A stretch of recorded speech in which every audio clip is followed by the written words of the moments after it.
Well, to start off this morning, as I'm sure they started off yesterday, what you're going to pick up today is probably not quite enough to get you ready to go into the CCA exam. I would strongly encourage you to do a little more studying beyond what's occurred yesterday and what will occur the rest of today. There are a couple of references that I would encourage you to think about looking at and reading through parts of. For the Illinois exam, there is no question in my mind, if you know what's in the agronomy handbook, from the fertility standpoint, you've got it nailed. It's all there. Now, you've got to read between the lines just a little bit, but for the most part, it's there. That may not be true for all of the topics, but it certainly is true for the fertility end of it.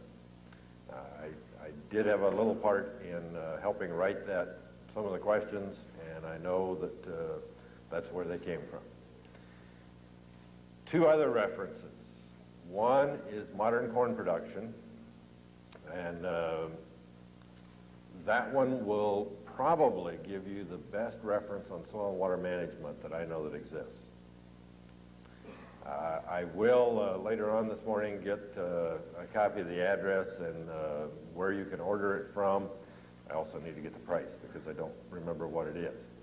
But I will get that and have that available for you later this morning. The other one from the fertility area is the book Soil Fertility and Fertilizers. It used to be the book of Tisdale and Nelson. It's now Beaton, Tisdale, Nelson, and I can't remember the publisher on it either. But that will be available, that book will be available in the bookstore in Champaign, so any of you that are coming to campus for the meeting in early January, you could pick it up at that point in time. Now, we're going to head into the soil fertility end of it, and we will try and take a little break during part of it here this morning, but we're basically going to try and hit about 2 hours on it, and hopefully cover it to the point that you've got a good basic understanding. What I've tried to do in putting these slides together, and it doesn't completely work, but is to pretty well follow the performance objectives. If you've got those with you and want to take notes along the side of it, at least in part, you will find that we're following those objectives fairly close. They have changed the objectives just a little bit, or the order of them, so some of my slides are going to be a little out of order compared to the objectives that you have in hand. Starting off, you've got to know the 16 essential elements. And there are 16. We start off with carbon, hydrogen, and oxygen across the top, then N, P, and K, the primaries. Calcium, magnesium, and sulfur, the secondaries. Zinc, copper, molybdenum, chlorine, boron, iron, and I've probably forgotten one of them because I haven't been looking up there at the slide, the micronutrients. We need to know each of those. We need to know a little something about each of those. We need to know the forms they're taken up by the plant, whether they're anions or cations.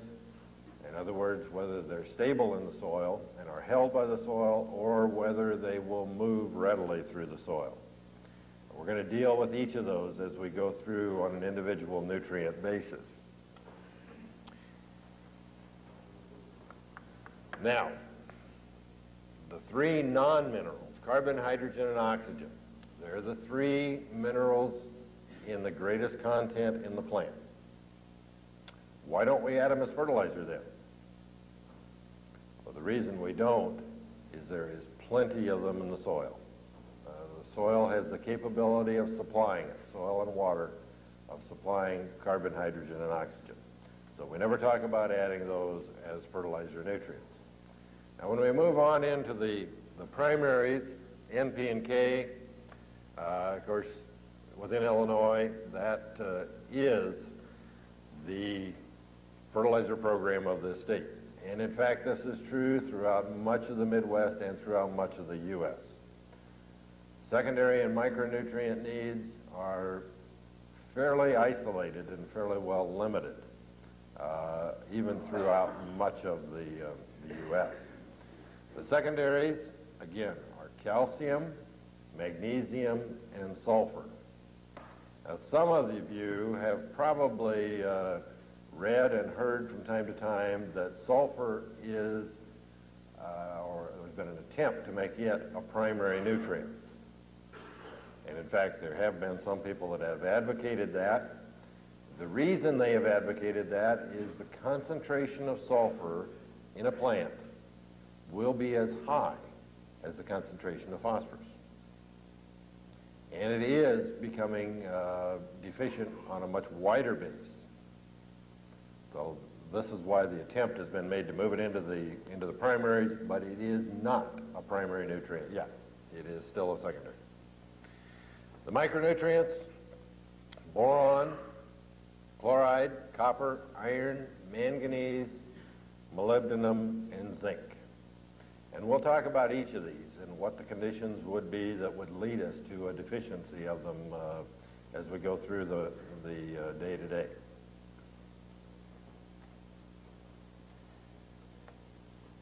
Now, you need to know what forms they're in, what forms are taken up by plants, how they're present in the soil. First of all, if we look at the cations, potassium.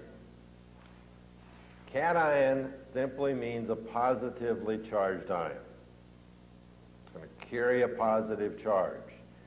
As such, anything that is a cation will be held in the soil because the clays and the organic matter have a negative charge. So the cations, the positively charged, are attracted to the negatively charged. Now, what's on that list? Potassium, sodium. Is sodium an essential element? And the answer is no.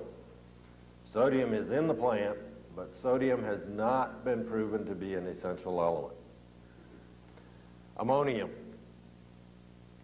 hydrogen, calcium, magnesium, those are all cations. But in addition to that, many of the micronutrients are cations as well.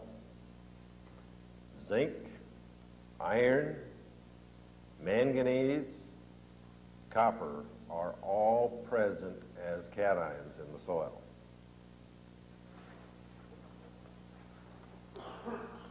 The anions, chloride, nitrate, sulfate. Boron is taken up as an anion, and phosphorus.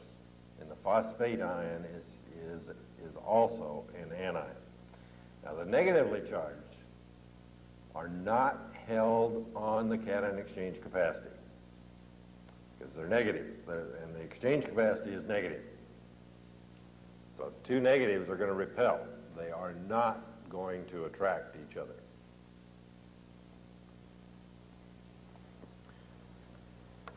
When you think about nutrients being held by the soil, think about magnets. As a little kid, when you played with magnets, you knew if you put the same ends of the magnets, two different magnets together, they pushed apart, didn't they? But if you put the opposite ends together, they attract. That same concept is true in the soil. You put a cation, a positively charged ion in the soil, it's going to be attracted to the negative charge of the clay and the organic matter. So it'll be held there. But you put an anion in the soil, you put nitrate in the soil, it's not going to be held. And therefore, whenever water moves through that soil, some of that nitrate's going to go with it. Or any other anion, the sulfate, the chloride. Now, that's not going to be the case, though, with phosphates, and we'll talk about that as we get into there. Phosphates are taken up as an anion, but at any point in time, you have very little phosphate in solution. It's present as a calcium phosphate or an aluminum or an iron phosphate. a compound that is not soluble. And that's why the phosphates don't leach. And we know that phosphorus doesn't leach, or it leaches so little that we really can't even detect it. Again, it's the clay and the organic matter that hold those cations. Each of them have negative charges, the clays and the organic matters. And they attract those positively charged cations of calcium, potassium, sodium, magnesium, hydrogen. All of those are attracted to the clay and organic matter. And when we talk about cation exchange capacity, all we're talking about is the ability of that soil to hold cations. And it's simply a measure of that ability. That is determined by the amount of clay and the kind of clay that's present in the soil, and by the amount of organic matter. So in general, the higher the clay content, the higher the cation exchange capacity is going to be. And certainly the higher the organic matter content, the higher the cation exchange capacity is going to be. Now clays differ in the amount of exchange that they will have. When we get to clays in the dark prairie soils of central and northern Illinois, they are going to have a higher exchange than would be the case with the clays in the southern part of the state or in the southern part of the U.S. The southern area are more highly weathered clays, and they have lower exchange capacity per unit of clay that's present there.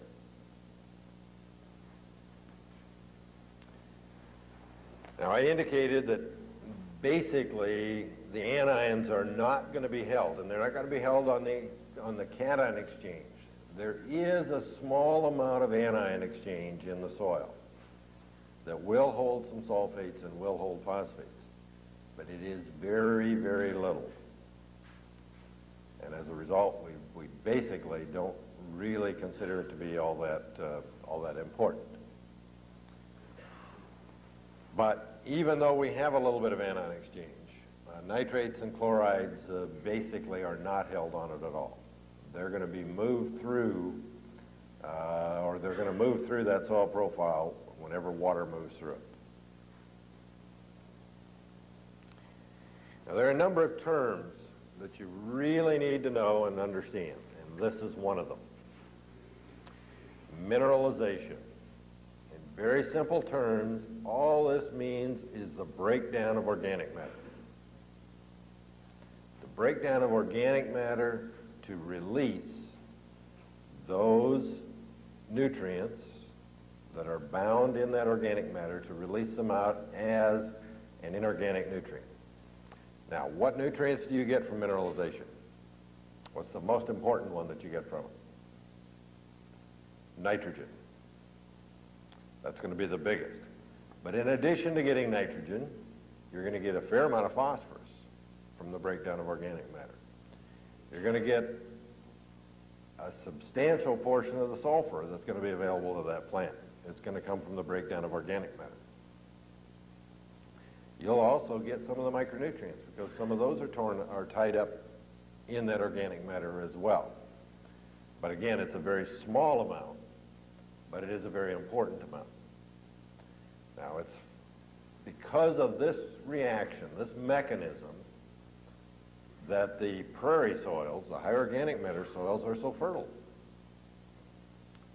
and have been so productive for many, many years, because we're releasing nutrients from that organic matter.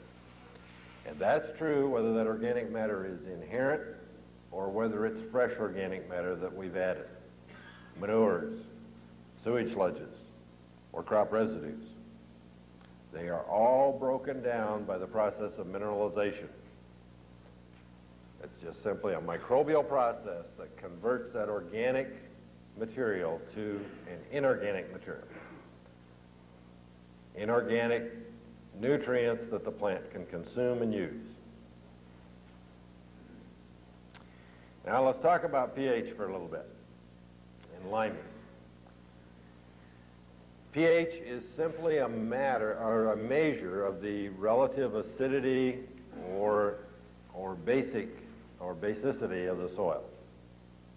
It's a relative measure of it. A pH of 7 is neutral. A pH below 7 is called acidic, and if it's above 7, it's basic. Some will also refer to it above 7 as being calcareous, at least under soil situations. And it's, in that case, it's above 7 because it has calcium carbonate. It has free lime out there. And that's what gives us that high pH. But anything below 7 is acidic, anything above 7 is basic. Now the pH scale is a logarithmic scale, which simply means that when you make a change of 1 pH unit, the difference is tenfold, or I should say it the other way, the difference is tenfold for each change in pH. So if you go from a pH of 7, or let's say from a pH of 6 to a pH of 5, it is 10 times more acidic at the pH of 5.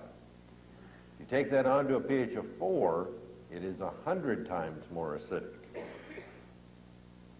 So those numbers are on a log scale, and it's a difference of 10 for each change in pH that you have.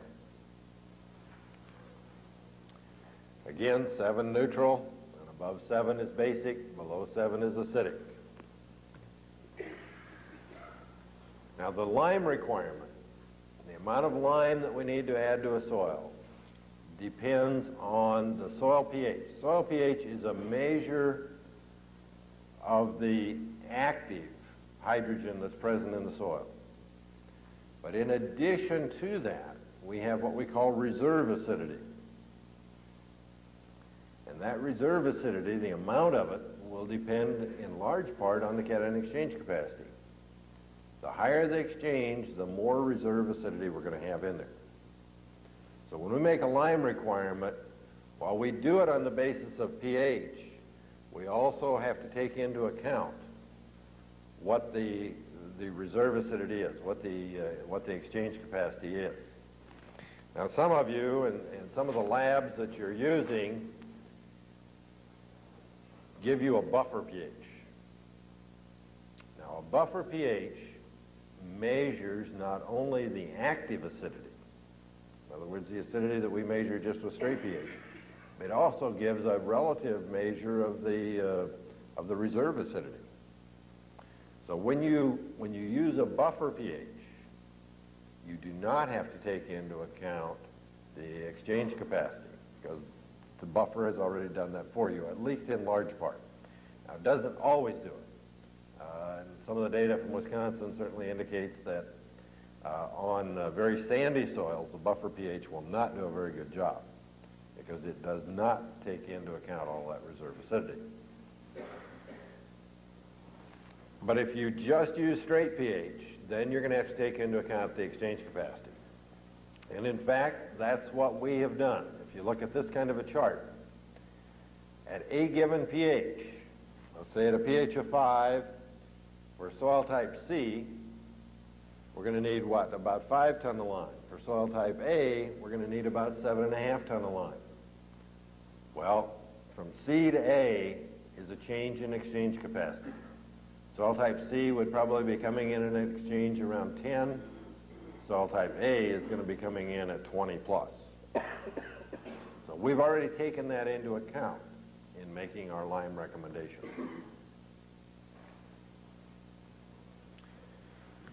Why are we worried about soil acidity? Well, because it affects a good many plant growth factors. First of all, we can get toxicity. Toxicity of aluminum, manganese, aluminum or manganese. And we have to get very acid before that's going to happen. We're going to be pHs down in the 4-5 range, possibly get into some of that toxicity at a pH around 5. But that is a primary concern. When When we get very, very acid, we get those toxicities. It'll inhibit root growth, as well as just simply be toxic to that plant. We get reduced microbial activity. On an acid soil, you're going to have reduced mineralization. And so you're going to have reduction in the amount of inherent nutrients that are being released to the plant. Possible calcium deficiency, and in fact, within Illinois, that is the only time that you will see calcium deficiency, is on an extremely acid soil. Now, that's true not only in Illinois, but throughout the whole Midwest, as far as I know. The only time you'll see calcium deficiency is on a very, very acid soil.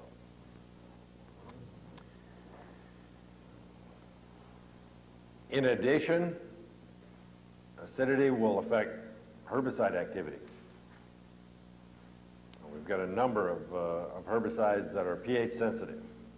So we want to keep that pH up in the zone where we're going to have the greatest activity, but not excessive activity. Reduced activity of the nitrogen-fixing bacteria.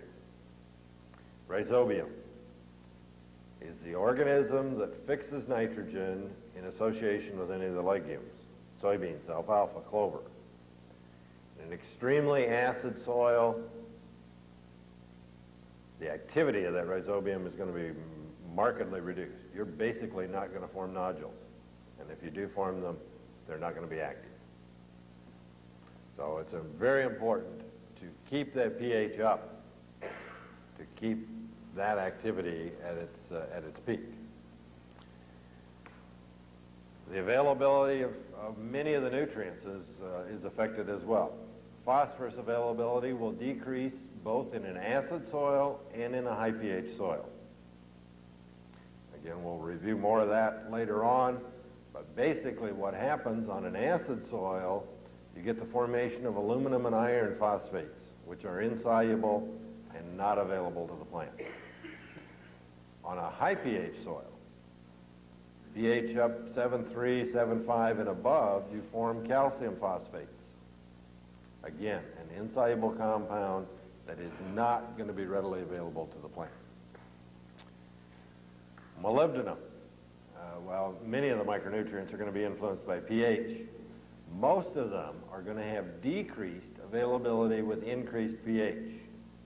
The one exception is molybdenum.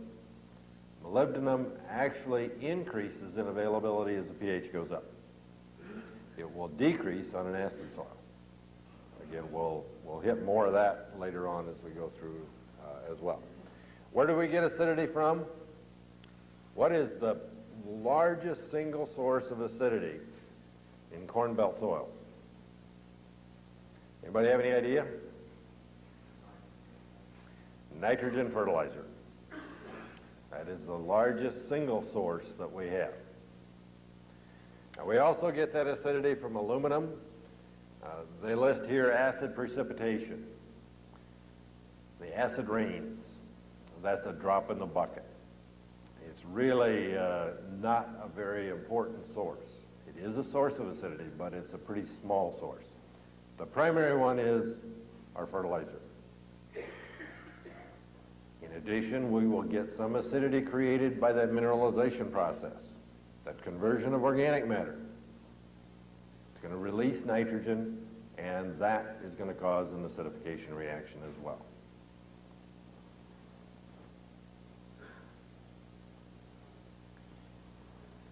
Now, how does limestone reduce that acidity?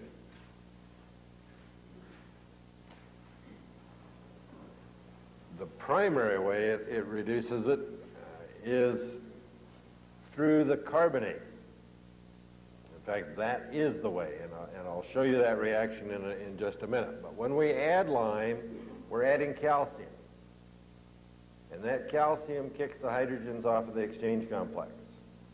Now, that hydrogen that's on the exchange is that, quote, reserve acidity. The calcium kicks it off, calcium goes on the exchange, and once that acidity is out in solution, then the lime, the carbonate portion of it, will take care of those hydrogens.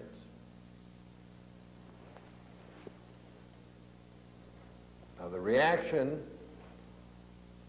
is fairly simple. Hydrogen plus a carbonate. Now, in this example, I'm showing you calcium carbonate. Forms carbonic acid, H2CO3. It's a very weak acid. It's very unstable. And it converts to water and CO2. The CO2 goes off in the air. The water, of course, just stays there in the soil. Now, the liming material, or the compound within calcium carbonate, or with any liming material that corrects the acidity, is the carbonate. It is not the cation. We can use any carbonate and have the same impact. We could use potassium carbonate, we could use magnesium carbonate, and of course when we get in the north we've got dolomitic limestone, which is a mixture of calcium and magnesium carbonate. But it's the carbonate that corrects the acidity, that gets rid of the hydrogen. Now, oftentimes people are confused on that and talk about the importance of the calcium. The calcium is just there as basically as a carrier. It's the carbonate that is the important part of the liming reaction. As I said, we've got lots of different liming materials. Calcitic lime means it's calcium carbonate.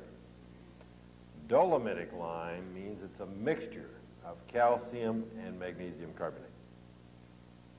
You're going to have both calcium and magnesium present in that material. Other things that we can use, oyster shells, burn lime, all of these are very good liming materials, but oftentimes the supply or availability of them is pretty slim. What about gypsum? Is that a liming material? No. Gypsum is calcium sulfate. It's a calcium source, but it is not a liming material. Why isn't it? Well, if you took calcium sulfate and put it in with hydrogen, what are you going to form? You're going to form sulfuric acid. That's a very strong acid. So you're not going to get rid of those hydrogens. It's still going to be there. That hydrogen isn't going to go away. So gypsum is not a liming material.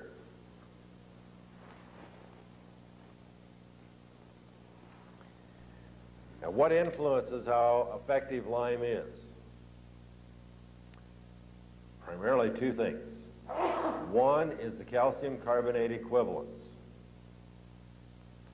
Now, if it is a different carbonate, if it's magnesium carbonate, if it's dolomitic lime, we can measure its equivalence in terms of calcium carbonate. It's simply calcium carbonate equivalence is simply a measure of the relative ability of that material to neutralize acidity. That's one factor, and that's a factor that we can't change. Mother Nature decided that when she laid the lime down, and it's going to be that way. We just have to know what it is. The other factor, though, is fineness efficiency, how fine that material is actually ground. The finer it's ground, the faster it's going to react. Coarse limestone is going to react very, very slowly.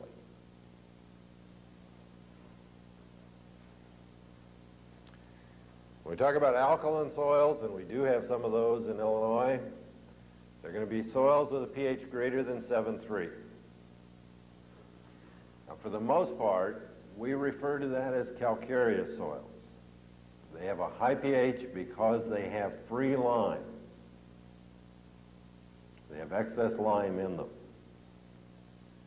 We frequently get the question, can we acidify those and bring that pH down?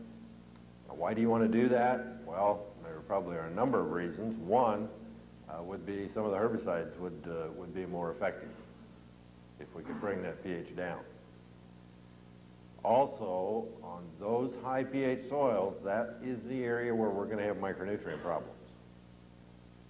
The most likely place to have manganese deficiency in the state of Illinois, in fact throughout much of the Midwest, is on high pH soils. Seldom does it occur on an acid soil. It will, but it's not very frequent. So it's primarily on the high pH soils that we're going to get into those micronutrient problems.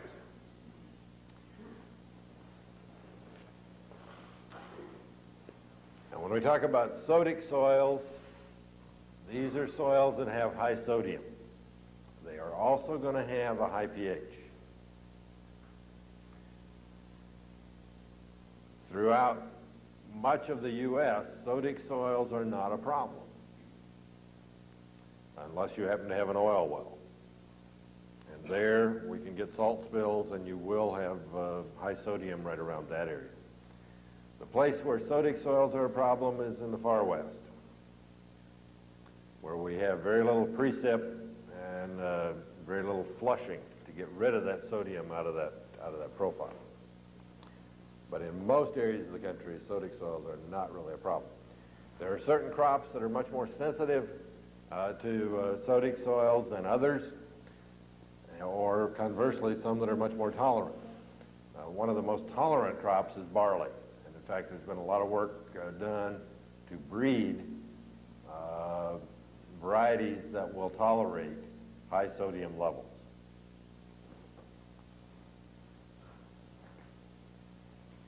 Now, I alluded to this earlier. pH affects nutrient availability. With all nutrients, the maximum area of availability is going to be at a pH around 6 to 6.5, 6 to 7 in that area. As you get more acid, you're going to see that availability dropping off. And if you look on the chart to the left of a pH of 6, you see that, especially with phosphorus, it drops off pretty dramatically. Potassium drops off when we get down in the real low pH. I think that's probably more a matter of poor root growth than actual nutrient availability. And you look at most of the micronutrients, they actually increase in availability to some extent as you get acid. And in fact, if you look at manganese, down there, the fourth line from the bottom, it can get very, very high on acid soils. As I talked about earlier, that's one of the reasons for liming, is to get rid of manganese toxicity. But manganese availability increases markedly as you increase or decrease soil pH. When we look at most all of the micronutrients, we find an increase, or a decrease in availability when we get the pH above 7.3. That's true for zinc, it's true for iron, it's true for manganese, and it's true for copper. As I told you earlier, with molybdenum, you actually get an increase in availability with an increase in pH. It's the one oddball in the micronutrient list. So just remember that molybdenum will actually increase in availability when pH increases. That's why one of the best solutions to correcting molybdenum deficiency is lime. You will most often see that deficiency occurring on very, very acid soil. Seldom do we really need to add molybdenum. In most cases, just simply a liming program will take care of the need. Okay, now we're going to move into the one that's my favorite, and I think probably one that will have a fair number of the questions on the CCA exam, and that is nitrogen. For the majority of the questions, if you know and understand the nitrogen cycle, you will have very little problem answering those questions. Now, it looks complicated, but let's break it down into pieces and really try and understand it just in little chunks, and then put the whole thing together. When we start with a nitrogen cycle, start on the top. Start with organic N. That's where our forefathers started with when they started farming the prairie soils of the U.S.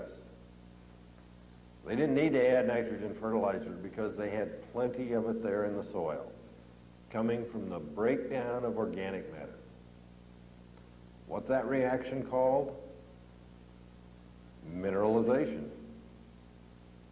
The conversion of organic N to inorganic N. Conversion of organic N to ammonium, and then on through the process to nitrate. That's mineralization. As I said earlier, you also get other nutrients from it, but nitrogen is the biggest one. Now we show it going through ammonia and then ammonium. Know the difference between each of these different species of nitrogen. Ammonia is NH3. It carries a positive charge. What's that make it? A cation. Now you very seldom have much ammonia in the soil, other than right after you put it on the ground, or put it in the ground, as anhydrous ammonia. That's what we're talking about, is anhydrous ammonia, is NH3. Once it's injected into the soil, it very, very quickly takes on water and becomes ammonium, NH4.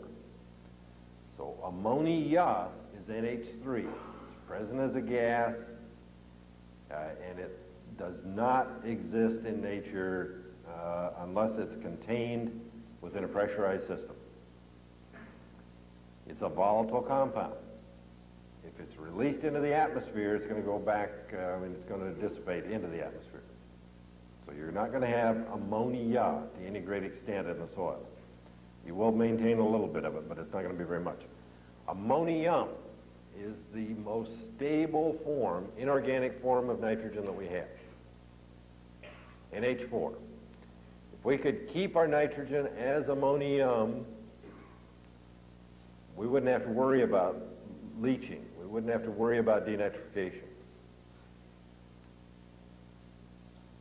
Because neither of those two reactions are going to occur with ammonium. But it doesn't stay that way very long, does it? Now, there's a group of organisms in the soil which convert ammonium to nitrite, NO2, and then to nitrate, NO3. Now that conversion, ammonium to nitrate, is called nitrification. So that we can again just watch that cycle, and there are little segments that we can identify those reactions. We've talked about mineralization, we've talked about nitrification. Mineralization, the conversion of ammonia, of organic N to ammonium. Nitrification, the conversion of ammonium to nitrate with an intermediate of nitrite. Now when we look more closely at that nitrification reaction, ammonium to nitrate, again, it's a two-step process. We first go to nitrite and then to nitrate. Two different organisms involved in that. You don't need to know the names of those, but there are two different organisms involved, or two different groups of organisms. Now, when we talk about nitrification inhibitors, where do those compounds work? They work on the conversion of ammonium to nitrite. It has to work at that point. Nitrite is an extremely toxic compound. If we accumulated it, we'd kill plants. So that's one of the reasons that that reaction or that inhibitor or those inhibitors have to work on the ammonium to nitrite, because we never want to accumulate nitrite. If they worked on the conversion of nitrite to nitrate, we'd get an accumulation of nitrite. And of course, the most important reason that we want to work on that conversion of ammonium to nitrite is because we want to keep that nitrogen in the ammonium form for as long a time period as possible. Again, as ammonium, it's not going to leach, it's not going to denitrify. It's the, quote, safe, stable form. Now, before we go into the leaching and denitrification, there's another reaction up there at the top. We're showing urea converting to ammonia. Now, if that conversion takes place on top of the ground, a portion of that urea is going to be lost. A portion of that ammonia is going to be lost. That reaction is called volatilization. The escape of ammonia into the atmosphere is called volatilization. Again, a term that you need to know and need to know the definition of it. Okay, let's move on down then. When we get material or our nitrogen converted over to nitrate, it has the potential to be lost as leaching or the potential to be lost through the process of denitrification. Now, both of those processes are going to occur only when soils are excessively wet. Leaching is a problem primarily on the sandy soils. It will occur on the heavy soils, but not to the magnitude it will on the sands. Denitrification. And all we mean there is a conversion of nitrate to a nitrogen gas, N2O, by organisms. That is the process of denitrification. And that, again, will only occur when soils are excessively wet.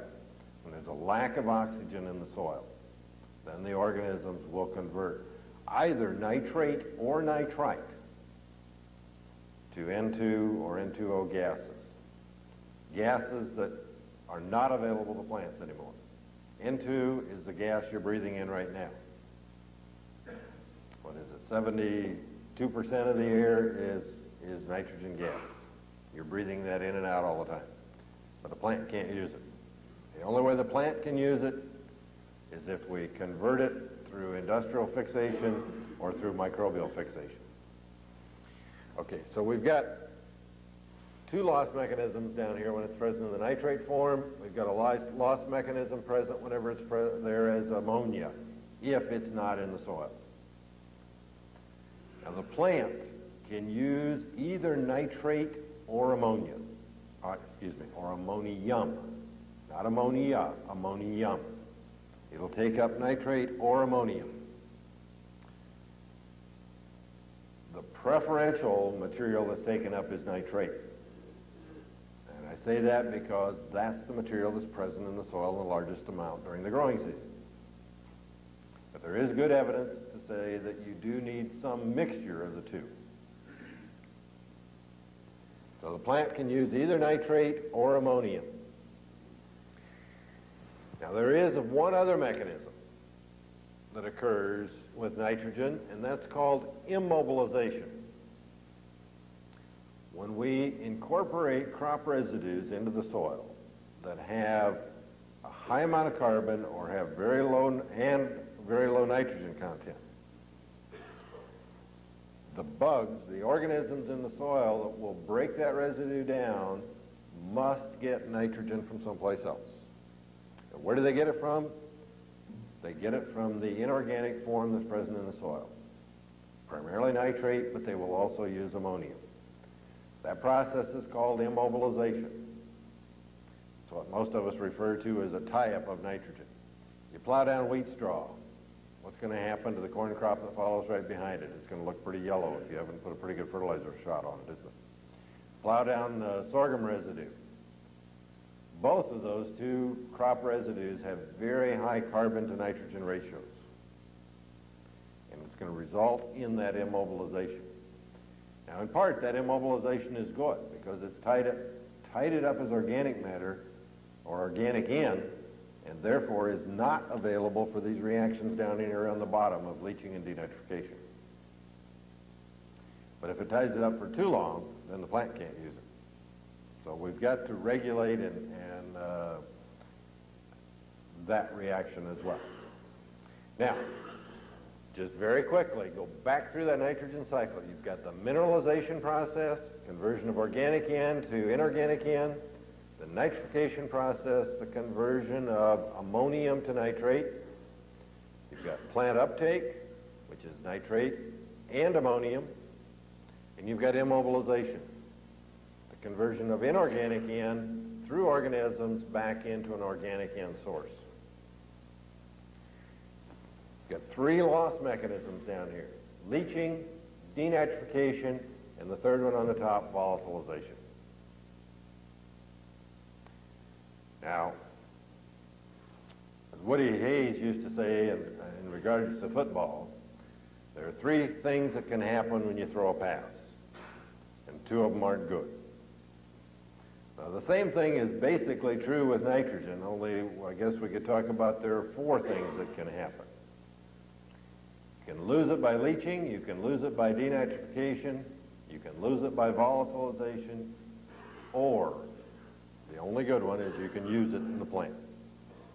And our nitrogen management programs have to center on that one, trying to make sure that as much as possible we get it into the plant rather than lose it into the environment.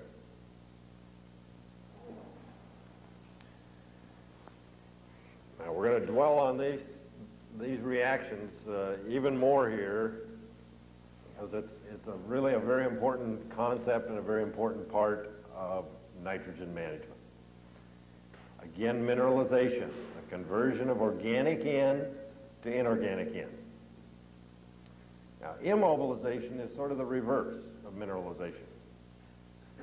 In fact, it is the reverse of it. It's a conversion of inorganic N back into organic N.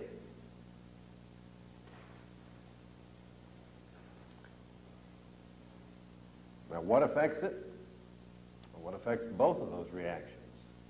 Well, the same factors that affect good plant growth, for the most part. Aeration, having a soil properly, with proper moisture-air relationships. If the soil is good for plant growth, it's going to be good for mineralization. Temperature. Those reactions are temperature dependent, and they're going to occur during the growing season. Mineralization, the flush of it is going to occur early in the season, in the spring. It's when we're going to get a big flush of breakdown of organic matter, particularly right after we've tilled and aerated that soil. We will see that flush of mineralization. It's also affected by pH, but as long as we have pH maintained at the level that's important for crop production, we're going to have it there for the microorganisms to conduct those reactions, mineralization and immobilization. It's dependent upon the carbon to nitrogen ratio of the residue. If that ratio is real wide, we have a lot of carbon relative to nitrogen. Looking on the bottom part of the chart, wheat straw, a ratio of 80 to 1. We get a net immobilization. We get a net tie-up of nitrogen. If the CN ratio is less than 20 to 1, such as would be the case with alfalfa, with soybeans, then we get a net release or mineralization. So whenever the CN ratio is greater than 20 to 1, you're going to get immobilization. When it's less than 20 to 1, you're going to get mineralization. Now, to me, that helps explain why we get the apparent release of nitrogen from soybean residue. Now, I don't have it on this particular chart, but soybeans will have a CN ratio somewhere around 12, 13 to 1. Corn, on the other hand, will have a CN ratio somewhere around 60 to 1. Corn stalks, corn stover.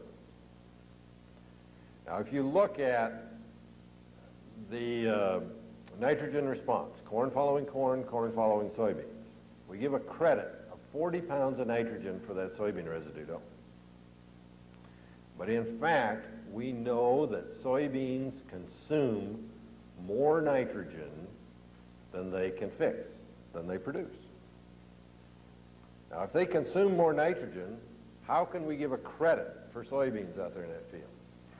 Well, to me, that credit comes from the fact that the soybean residue has that very narrow CN ratio So it releases the N in the residue back much, much quicker than is the case with corn. Corn, having that wide ratio, will eventually release that N back, but it's probably not going to occur quick enough to be there for this year's crop. So that is the theory that I have, and there's no proof for it, but no one's been able to refute it yet at this point in time either. Now, the immobilization, same as with mineralization, the factors that affect it: moisture, temperature, and the CN ratio. Those are the primary ones, and pH. You've got to have the pH at the right level for those organisms. Have that pH in that 6 to 7 range. Now, the length of time that you'll have this depression, or that you'll have immobilization going on, again, depends on that CN ratio. With a crop like wheat, it's going, or with wheat straw, it's going to exist for quite a long period during that summer. But you get something like soybeans, and it's going to convert over very, very rapidly. Depend on how much residue you put out there, and the environmental conditions: moisture, temperature, pH in that soil. Now we move on around that nitrogen cycle. We've dealt with mineralization, we've dealt with immobilization, now it's nitrification. And again, that's simply the conversion of ammonium to nitrate with the intermediate stop of nitrite, NO2. But we ultimately end up as nitrate, NO3. That is the ion that is most easily leached. It is the one that will leach from the soil, and it will leach very readily on sands. Now, denitrification is the conversion of that nitrate to N2, N2O gases. Again, this is a microbial process, but it will only occur under saturated soil conditions. It does not occur under well-aerated soils to any extent at all. But under saturated soil conditions, it will occur very, very readily.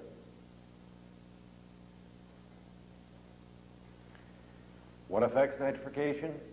Much the same as what affects crop growth: soil pH, aeration, or moisture levels, and crop residues. But again, if we keep it at that pH of 6 to 7, nitrification is going to be very, very rapid. When soil temperatures are warm, it is temperature affected. The temperature is less than 50 degrees, the rate of nitrification decreases very rapidly. It does not stop, though, until temperatures are below freezing. The soil has to be frozen before nitrification stops.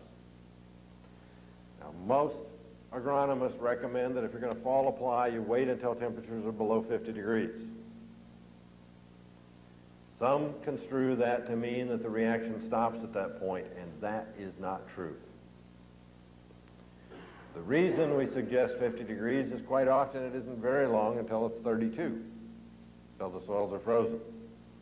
Well, this year that hasn't quite been the case, has it? But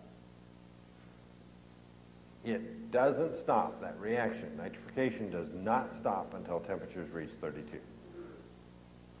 So if we stay with soils not being frozen all winter, even though temperatures are very, very low, you're going to have a high rate of conversion by spring. Now, the risk in many of the northern states is that soils may never freeze. They get a snow cover and stay unfrozen all winter. And in that case, the rate of nitrification, while very, very slow, but it's for such a long time period that the rate is in fact very high. So those are some of the factors that influence it. It's influenced by soil type. If you look here at the decrease in ammonium concentration over time, related to temperature, we find that one of the fastest with fall-applied no, this is spring applied. One of the fastest nitrification rates occurs with the soil at decal. At lower temperatures, it seems to nitrify faster than does some of the other locations. Now, I'm not sure I can fully explain that, but I think it's a matter of adaptation.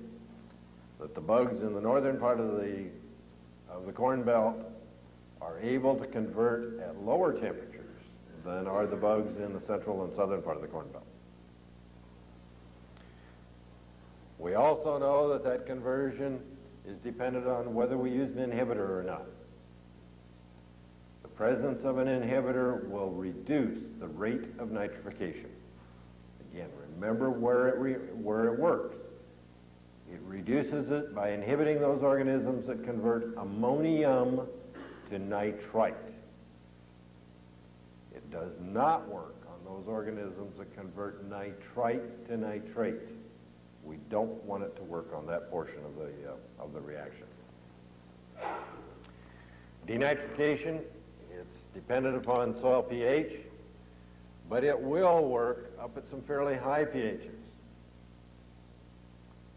So just having a high pH doesn't mean we're going to decrease it. It's dependent upon soil moisture. As I said earlier, you must have saturated conditions before you're going to get denitrification. And it's dependent on temperature. That reaction is going to be fastest at temperatures in the 50, 60, and 70 degree range. And it actually increases as temperature goes up. Leaching, primarily dependent upon two things. You've got to have excess water in a sandy soil. Now, leaching, as I said earlier, will occur on the heavy soils, but the rate of leaching, the rate of movement is fairly slow. Now, on a sand, 1 inch of water will move probably about a foot. So you get a 6-inch rain and get it all going into that soil, means you've moved most of the nitrate that you have down to about a 6-foot depth. Probably beyond the rooting depth of that corn crop for that year. But on a heavier soil, silt loam, silty clay loam, that same inch of water will probably only move about 3 to 4 inches. So if you take a 6-inch rain, at most you're going to move that nitrogen down 3 foot. Well, that's still well within the rooting zone, isn't it? That's why leaching is not the major problem on the heavy soils as it is on the sandy soils. But eventually you're going to move some of it down, it's going to get to the tile lines. And then it will be lost out of the soil system. How do we use this knowledge to put together management programs that are going to reduce the potential for that nitrogen loss? Well, we know it's temperature dependent. We know it's moisture dependent. When are the time, or what is the time frame that the loss is most likely to occur? Early summer, isn't it? It's when we get the heavy rains, it's when it's warm. So one way to manage around that is to apply the N as close to the time the crop needs it as possible. Delayed application. Spring applied or side dress. And year in and year out, that's going to reduce that potential loss. We can also look at, of course, the use of the inhibitors, and that also will reduce the potential for that nitrogen loss. Now, nitrogen fixation, the primary one that we talk about is, of course, with legumes, biological fixation, the rhizobium. It's a symbiotic relationship of the rhizobium organism living on the legume root and supplying that legume with nitrogen that it absorbs from the air, from the N2 or N2O gases in the air, primarily N2. We also get, of course, industrial fixation, and that's how we get all of our fertilizer. We simply, all of our fertilizer comes from the air. We convert N2 gas, combine it with hydrogen to form ammonia. That's the first product that is formed in the manufacturing process. Every other nitrogen fertilizer is derived from ammonia.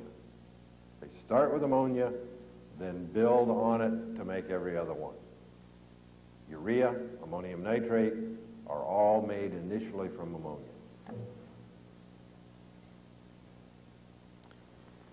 Now, I need not tell you folks sitting in here about these different products for the most part, but we're going to very quickly run through them. Anhydrous ammonia, still the material used in the largest quantity throughout the Corn Belt. An excellent nitrogen fertilizer. There are precautions, though, that need to be taken with it. It is a very toxic, caustic material. That means safety precautions have to be taken both for the operator and in the application of it for plants, because we know that ammonia can be toxic to plants. The answer is separate it in either space or time from that plant root.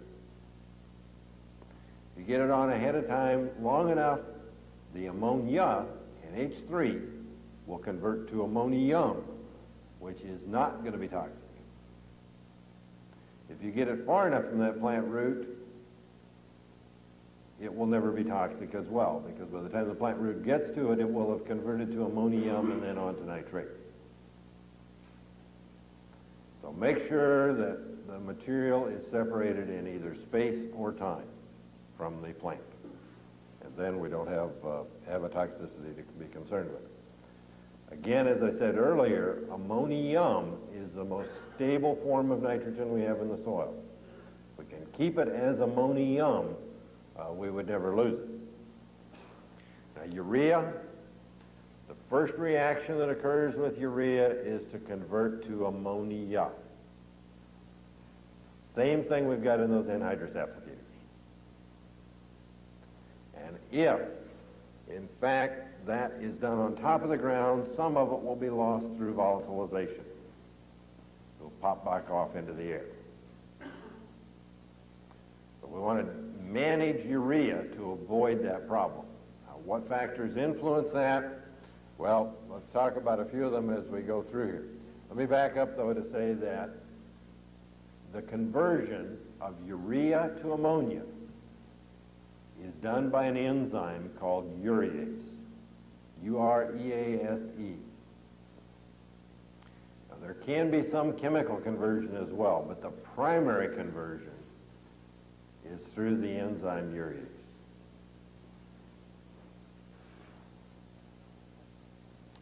That conversion and the potential for the loss of urea is greatest the more we reduce tillage. The more residue you leave on the soil surface, the higher the potential will be to lose a portion of that urea. This data clearly points that out. Clean tilled with a moldboard plow, there's no difference between ammonia and UAN solutions. Now remember that 50% of the N in UAN solutions is urea. And that goes through the very same reactions that dry urea does. Okay, no difference on the moldboard plow. You move to the chisel plow, a little more residue on top of the ground and a little more yield difference in favor of ammonia that's been injected. You go to no-till, have more residue yet, and the difference becomes even greater. Why does this difference show up? It shows up because that urea, either granules or droplets, hangs up on that residue. And that reaction occurs at that point. The urease enzyme is present everywhere, and it'll convert urea to ammonia, and that conversion, that conversion then results in that ammonia being lost. And if it's on top of that residue, there's nothing to absorb that ammonia. If it's in soil contact, then that ammonia will be absorbed, that ammonia will be absorbed and converted to ammonium, and then the loss will not occur. This reaction is temperature dependent. warmer it is, the faster it's going to be. At low temperatures, not much of a problem. Now note on these curves that the loss occurs or doesn't start to occur to any great extent until about 2 to 3 days after application. It's at that point that the problem starts to occur. Dependent upon moisture, soil moisture. A soil that is very, very dry is going to have very little problem. But at normal moisture levels and above, the problem is going to be greater. Now, we've suggested for a long time, the ideal situation if you're going to surface apply urea is to apply it to a soil that is very, very dry. Down here, less than 5% moisture, but that's going to get very, very wet very, very quick. You're going to get a rain. Rain will take it in. But don't apply it to a soil that's very, very wet, that's going to get very dry quick, because that's when the problem is going to be worse.